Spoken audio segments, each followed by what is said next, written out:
الحمدللہ وحدہ لا شریک لہ واشہد ان محمدا عبدہ ورسولہ المبعوث رحمۃ للعالمین وبعد۔ معزز و مکرم و محترم سامعین و ناظرین، آج کے خطبے کا موضوع تھا چھٹیوں میں وقت کا صحیح استعمال۔ سب سے پہلے خطیب نے اللہ رب العالمین کی حمد و ثنا بیان کی اور اللہ کی تعریف میں بات بیان کی کہ اللہ ہی ہے، اللہ ہی کے لیے تعریف ہے جو رات کے بعد دن کو لانے والا اور دن کے بعد رات کو لانے والا، جس نے اوقات کو اور زمانے کو پیدا کیا تاکہ ہم ان اوقات میں اللہ رب العالمین کی بات کر سکیں۔ وہ لوگ کامیاب ہیں جو اوقات کا صحیح استعمال کرتے ہیں، اور وہ خسارہ اٹھانے والے ہیں جو وقت کے بارے میں سستی اور کوتاہی کا شکار ہیں۔ اللہ رب العالمین ہی کے لیے وحد تعریف ہے، اور ہم گواہی دیتے ہیں کہ اللہ کے علاوہ کوئی ہمارا سچا معبود نہیں ہے، اور میں گواہی دیتا ہوں کہ محمد صلی اللہ علیہ وسلم اللہ کے بندے اور اس کے رسول ہیں۔ اللہ رب العالمین کی رحمتیں اور برکتیں ان کے اوپر نازل ہوں۔ اس کے بعد انہوں نے فرمایا کہ اللہ کے بندو، اللہ تعالیٰ سے ڈرو، اللہ کی اطاعت کرو، اور اپنے اوقات کو ان چیزوں میں جو چیزیں اللہ تعالیٰ کو راضی کر دیں ان میں اپنے اوقات کو استعمال کرو۔ یا ایھا الذین آمنوا اتقوا اللہ حق تقاتہ ولا تموتن الا وانتم مسلمون، اے ایمان والو اللہ تعالیٰ سے ڈرو جیسا کہ اسے ڈرنے کا حق ہے، اور جب تمہاری وفات ہو تو ایمان کی حالت میں وفات ہو۔ اے مومنو، ہم میں سے اکثر لوگ وقت اور زمانے کی جو اللہ کی طرف سے نعمت ہے، اس نعمت کی قدر اور اس کی اہمیت کو نہیں جانتے ہیں، اور یہ نہیں جانتے کہ اللہ تعالیٰ کی نعمتوں میں سے ایک بڑی نعمت ہے وقت، اور دنیا اور آخرت میں کامیابی کے اسباب میں سے ایک بہت بڑا سبب ہے وقت کا استعمال کرنا۔ جو وقت کو صحیح استعمال کرتا ہے دنیا کے لیے، تو دنیا میں بھی اسے اللہ رب العالمین نوازتا ہے، آسمان اور زمین کی خیرات اور برکتیں اسے حاصل ہوتی ہیں۔ جو ترقی یافتہ قومیں ہیں، بڑی بڑی قومیں ہیں، انہوں نے وقت کی قیمت کو سمجھا، دنیا کے لیے استعمال کیا، اور آج انہوں نے اتنی ترقی کر لی ہے کہ ہم اس کا تصور بھی نہیں کر سکتے، اس کا اندازہ بھی نہیں کر سکتے ہیں۔ اور جو اسے آخرت کے کاموں کے لیے استعمال کرے گا، اللہ تعالیٰ اسے جنت نصیب کرتا ہے، کیونکہ یہ وقت عبادت کی جگہیں ہیں، اور اللہ رب العالمین نے بہت ساری عبادات کو اوقات کے ساتھ خاص کر دیا ہے، اور اسلام کے جو بڑے بڑے شعائر ہیں، ارکان ہیں، وقت کے ساتھ جڑے ہوئے ہیں۔ اللہ رب العالمین نے نماز کے بارے میں فرمایا ان الصلاۃ کانت علی المؤمنین کتابا موقوتا، نماز کو ہم نے وقت کے ساتھ فرض کیا ہے۔ اس طریقے زکوٰۃ کے بارے میں اللہ فرماتا ہے وَآتُوا حَقَّهُ یوم حصادہ، جس دن فصل اگے، فصل کاٹو، اس دن اس میں سے اس کا حق ادا کرو، یعنی زکوٰۃ دو۔ اور روزے کے بارے میں اللہ فرماتا ہے ایام معدودات، یہ روزے کے جو دن ہیں چند دن ہیں۔ ایسے اللہ نے فرمایا فمن شہد منکم الشہر فلیصمہ، جو رمضان کے مہینے میں حاضر ہو اس کو روزہ رکھنا چاہیے۔ اور اللہ کے رسول کی حدیث صوموا لرؤیتہ وافطروا لرؤیتہ، چاند دے کر کے روزہ رکھو اور چاند دے کر کے روزہ توڑ دو، اور اگر چاند نظر نہ آئے، مطلع ابر آلود ہو، تو شعبان کے 30 دن پورے کرو۔ اس طریقے سے حج کے بارے میں اللہ فرماتا ہے حج اشہر معلومات، حج کے جو ایام ہیں معلوم مہینے ہیں۔ اور یہی وجہ ہے کہ وقت کی اہمیت کے پیش نظر اللہ رب العالمین نے قرآن کے اندر وقت اور وقت سے متصل چیزوں کی بہت بار قسمیں کھائی ہیں۔ اللہ نے رات کی قسم کھائی، دن کی قسم کھائی، چاشت کے وقت کی قسم کھائی، سورج کی قسم کھائی، چاند کی اللہ نے قسم کھائی، اور والعصر کہہ کر کے زمانے کے اللہ رب العالمین نے قسم کھائی۔ شفق جو سورج ڈوب جانے کے بعد جو سرخی نکلتی ہے، لال سرخی، اس کی اللہ رب العالمین نے قسم کھائی۔ لہذا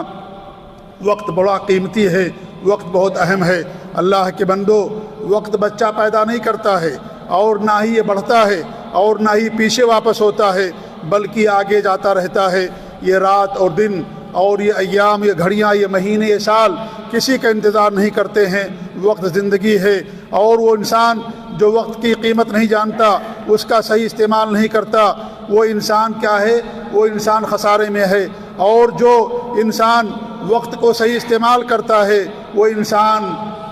قابل رشک ہے۔ اللہ کے رسول کی حدیث نعمتان مغبون فیہما کثیر من الناس الصحۃ والفراغ، دو نعمتیں ایسی ہیں جن میں اکثر لوگ کوتاہی کا شکار ہیں، سستی کا شکار ہیں۔ ایک تو صحت ہے اور دوسری فارغ البالی ہے۔ لہذا صحت اور فارغ البالی یعنی فرصت، یہ دو اللہ کی عظیم نعمتیں ہیں جو ان دونوں کو اللہ کے اطاعت میں استعمال کرے گا، اور ان چیزوں میں استعمال کرے گا جو اس کے لیے دنیا اور آخرت کے اندر فائدہ مند ہیں تو انسان قابل رشک ہے، اور جو ان دنوں کو اللہ کی معصیت میں نافرمانی میں استعمال کرے گا یا ان چیزوں میں جن سے اسے دنیا اور آخرت کے اندر نقصان اور خسارہ ہے تو انسان یہ خسارے کے اندر ہے۔ امام حسن بصری رحمۃ اللہ علیہ فرماتے تھے کہ ابن آدم کے اوپر قیامت کے دن اس کی عمر کی گھڑیاں پیش کی جائیں گی، ہر وہ گھڑی جس میں اس نے خیر نہیں کیا ہوگا اسے افسوس ہوگا۔ میرے بھائیوں، اے مسلمانوں، ہم یہ بات کہتے ہیں اور ہم اس وقت چھٹیوں میں ہیں اور ہر سال چھٹیاں ہمیں ملتی ہیں اور اس طریقے سے فارغ اوقات ہم کو ملتے ہیں جیسے چھٹیاں ہوتی ہیں یا اسکول بند ہوتے ہیں، لیکن ہمارا حال کیا ہے؟ ہمارا حال یہ ہے کہ ان اوقات کو اللہ رب العالمین کی عبادت میں صرف کرنے کے بجائے ہم برے کاموں میں اور اوقات کو استعمال کرتے ہیں۔ کہتے ہیں ہمارے پاس ٹائم ہے، بہت زیادہ ٹائم بچا ہوا ہے، ہم کیا کریں؟ تو انسان اس ٹائم کو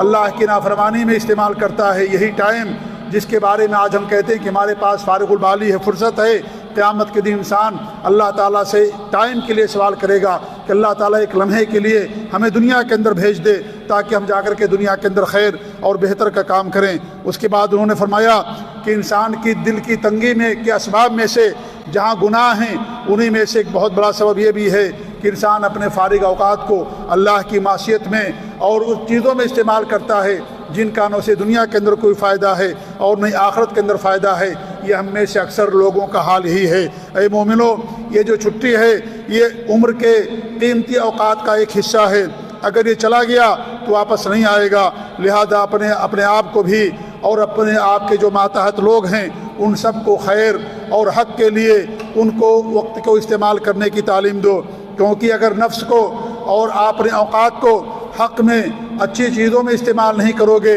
تو انسان کا نفس باطل کی طرف آمادہ ہو جائے گا اور وہ باطل کے اندر اپنا وقت برباد کرے گا۔ لہذا اس اوقات کو اللہ رب العالمین کے بعد کے اندر استعمال کرو۔ اللہ کے رسول صلی اللہ علیہ وسلم کی حدیث ہے لا تزول قدم یوم عبد یوم القیامہ حتی یسأل عن اربع، کسی بھی بندے کا قدم قیامت کے دن نہیں ہلے گا جب تک کہ اسے 4 چیزوں کے بارے میں سوال نہ کر لیا جائے، پوچھ نہ لیا جائے۔ اس کی عمر کے بارے میں، عمر اس نے کہاں استعمال کی، اور اس کے شباب کے بارے میں، جوانی کے بارے میں بطور خاص سوال ہوگا، کیونکہ جوانی انسان کی زندگی کا ایک بہت ہی قیمتی وقت ہوتا ہے، قیمتی عرصہ ہوتا ہے، اور انسان جوانی میں جو چاہے جو کر سکتا ہے کیونکہ اس کے پاس طاقت ہوتی ہے، لہذا اس جوانی کے بارے میں بطور خاص قیامت کے دن سوال کیا جائے گا۔ اور علم کے بارے میں کہ علم جو تھا اس کے مطابق اس نے عمل کیا کہ نہیں کیا، اور مال کے بارے میں سوال ہوگا کہ مال اس نے کہاں سے کمایا، کیسے کمایا، اور مال کو کہاں پر اس نے خرچ کیا۔ لہذا اللہ کے بندو، ہمیں ان اوقات کو اللہ رب العالمین کی بات میں صرف کرنا چاہیے۔ پھر انہوں نے بیان کیا کہ اگر ہم کامیاب اور جو بڑے لوگ زندگی کے اندر گزرے ہیں اس دنیا کے اندر، اگر ہم ان کی سیرتوں کو مطالعہ کریں تو ہمیں اندازہ ہوتا ہے کہ ایک چیز ان کے اندر مشترک تھی، تمام کامیاب لوگوں کے اندر ایک چیز مشترک تھی، اور یہ تھی وقت کا صحیح استعمال۔ اللہ رب العالمین کی توفیق کے بعد لہذا وقت کا صحیح استعمال کریں، اور اس طریقے سے جو ہمارے لیے دنیا اور آخرت کے اندر بھلائی کا، فائدے کا ذریعہ ہیں ان چیزوں کے اندر اپنے وقت کو ہم استعمال کریں۔ اللہ تعالیٰ سے دعا ہے کہ اللہ رب العالمین ہمیں اپنے اوقات کو صحیح استعمال کرنے کی توفیق دے۔ دوسرے خطبے کے اندر انہوں نے بیان کیا کہ لوگوں، اللہ تعالیٰ سے ڈرو، اللہ تمہارے اوپر رحم فرمائے، اور تم نیک اعمال کرو قبل اس کے کہ موت کا شکنجہ آ کر کے تمہیں جکڑ لے۔ اپنے اوقات کو صحیح جگہوں پر استعمال کرو، وہ چیزوں میں جو چیزیں تمہیں اللہ تعالیٰ کے قریب کر دیں، کیونکہ یہ جو وقت ہے نعمت ہے، اور اس کا صحیح استعمال کرنا برکت ہے، اور اس کو ضائع کر دینا حسرت ہے اور ندامت ہے اور یہ عذاب ہے۔ اور اس دن سے ڈرو، واتقوا یوما ترجعون فیہ الی اللہ ثم توفی کل نفس ما کسبت وہم لا یظلمون۔ اس دن سے ڈرو جس دن تم اللہ تعالیٰ کے سامنے پلٹ کر کے جانے والے ہو، جس دن ہر ایک کو اس کے کیا کا پورا بدلہ دیا جائے گا اور کسی کے اوپر کوئی ظلم نہیں کیا جائے گا۔ انہوں نے بیان کیا کہ اللہ کے فضل و کرم سے اور اس مملکت کے میں جو جہود ہیں اور اس مملکت کے جو کارنامے ہیں انہیں میں سے ایک یہ بھی ہے کہ چھٹیوں میں مملکت کی طرف سے، گورنمنٹ کی طرف سے بہت سارے دینی پروگرام کیے جاتے ہیں جو بچوں کے لیے بھی ہوتے ہیں، بڑوں کے لیے، نوجوانوں کے لیے، عورتوں کے لیے ہوتے ہیں۔ لہذا ان اوقات کو ان پروگرام کے اندر ہم شرکت کریں، ان پروگرام سے فائدہ اٹھائیں تاکہ ہماری دنیا بھی صحیح ہو اور ہماری آخرت بھی صحیح ہو۔ اپنے اوپر ہم بخل سے کام نہ لیں، نہ اپنے اہل و عیال پر، بلکہ ہم کو چاہیے کہ ان تمام پروگراموں کے اندر ہم شرکت کریں۔ لہذا ہم اللہ تعالیٰ سے ڈریں اور اپنے اوقات کو، جو اوقات اللہ تعالیٰ کی دی ہوئی ایک عظیم نعمت ہے، اس وقت کو اللہ رب العالمین کی بات کے اندر اور اطاعت کے اندر صرف کریں۔ اللہ کے رسول صلی اللہ علیہ وسلم نے ایک آدمی کو وصیت کرتے ہوئے فرمایا تھا، اغتنم خمسا قبل خمس، 5 چیزوں سے پہلے غنیمت جانو، شباب کا قبل حرمک، بوڑھا ہونے سے پہلے جوانی کو غنیمت جانو، وہ صحت کا قبل سقمک، اور بیمار ہونے سے پہلے اپنی صحت کو غنیمت جانو، وہ غنا کا قبل فقرک، اور فقر و فاقہ آنے سے پہلے، محتاج ہونے سے پہلے مالداری کو غنیمت جانو، وہ فراغ کا قبل شغلک، اور مشغول ہونے سے پہلے تمہارے پاس فارغ البالی ہے، فرصت ہے، اس فرصت کی قدر کرو، اسے اللہ تعالیٰ کی بات کے اندر صرف کرو، وہ حیات کا قبل موتک، اور اپنی موت سے پہلے اپنی زندگی کو غنیمت جانو۔ اسی پر انہوں نے خطبہ ختم کیا، اور اس طریقے سے اللہ کے رسول صلی اللہ علیہ وسلم پر رحمتیں بھیجی، برکتیں بھیجی، اور مسلمانوں کے لیے، سب کے لیے انہوں نے دعائیں کی۔ اللہ تعالیٰ سے دعا کہ اللہ رب العالمین ہمیں اوقات کو صحیح استعمال کرنے کی توفیق دے، اللہ رب العالمین ہمیں ان اوقات کو اپنی عبادت میں صرف کرنے کی توفیق دے، اللہ ہمیں گناہوں سے بچائے، اللہ ہمیں اپنے ناراضگیوں سے بچائے، اور اللہ رب العالمین کو دین پر، سنت پر قائم رکھے، آمین۔ وصلی اللہ علیہ محمد وعلی آلہ وصحبہ اجمعین، وجزاکم اللہ خیر، والسلام علیکم ورحمۃ اللہ وبرکاتہ۔